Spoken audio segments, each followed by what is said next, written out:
Ada hal yang menjadi kebiasaan kaum analis shadow. Kalau melihat sebuah fenomena itu, langsung mengurut ke depan dan ke belakang. Misalnya, pengukuhan Ibu Megawati sebagai profesor kehormatan, guru besar tidak tetap dari Unhan, Universitas Pertahanan, yang disertasinya adalah perjalanan dirinya mengelola negara sebagai Presiden Indonesia yang kelima. Ternyata Pak Jokowi ke Jawa Tengah, ke Semarang. Apa memang tidak diundang atau memang sudah ada jadwal yang padat? Namun, kalau Bosman nih, misalnya, salah satu pejuangnya yang menjadikan dirinya Presiden Republik Sontoloyo misalnya adalah Deddy Corbuzier, di mana misalnya Deddy akan mendapatkan gelar profesor untuk 1000 podcast YouTube-nya yang selalu di atas 2 juta viewer per video YouTube tersebut dari Universitas Harvard. Saya pasti datanglah pada wisudanya. Apalagi dia Menteri Pemuda dan Olahraga Kabinet Sontoloyo. Juga Cak Lontong, Menteri Urusan Kebahagiaan. Kalau dapat gelar profesor ketawa mikir dari Universitas Indonesia misalnya, saya pasti hadir karena Cak Lontong misalnya sering ngeledekin Sontoloyo yang membuat rating Sontoloyo naik. Yang pasti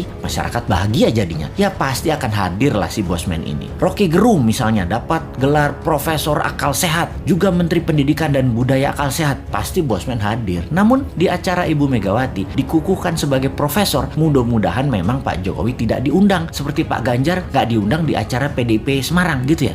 Tapi sekali lagi, kok Pak Jokowi ke Semarang ya, ke Ganjar ya? Kenapa ya? Gak ke Saudi sekalian urusin supaya Indonesia bisa berhaji misalnya.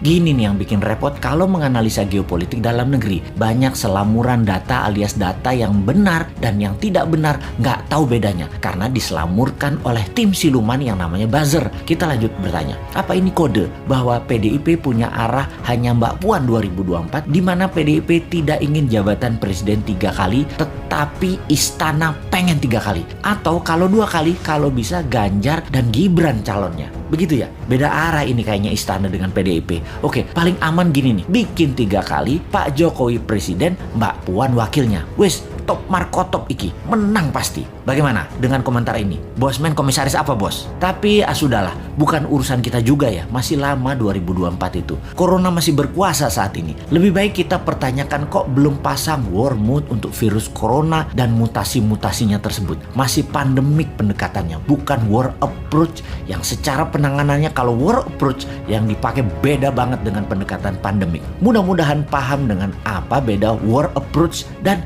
pandemic approach.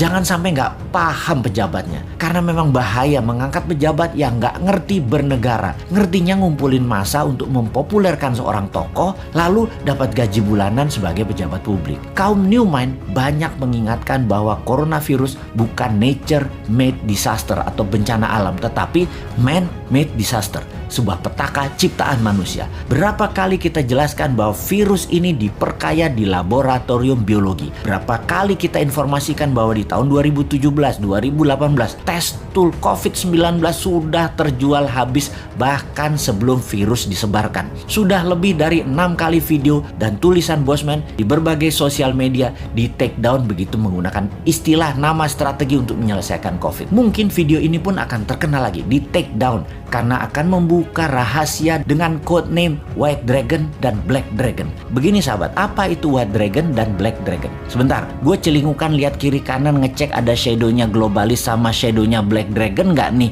di WC jongkok gue yang lagi mengupdate status.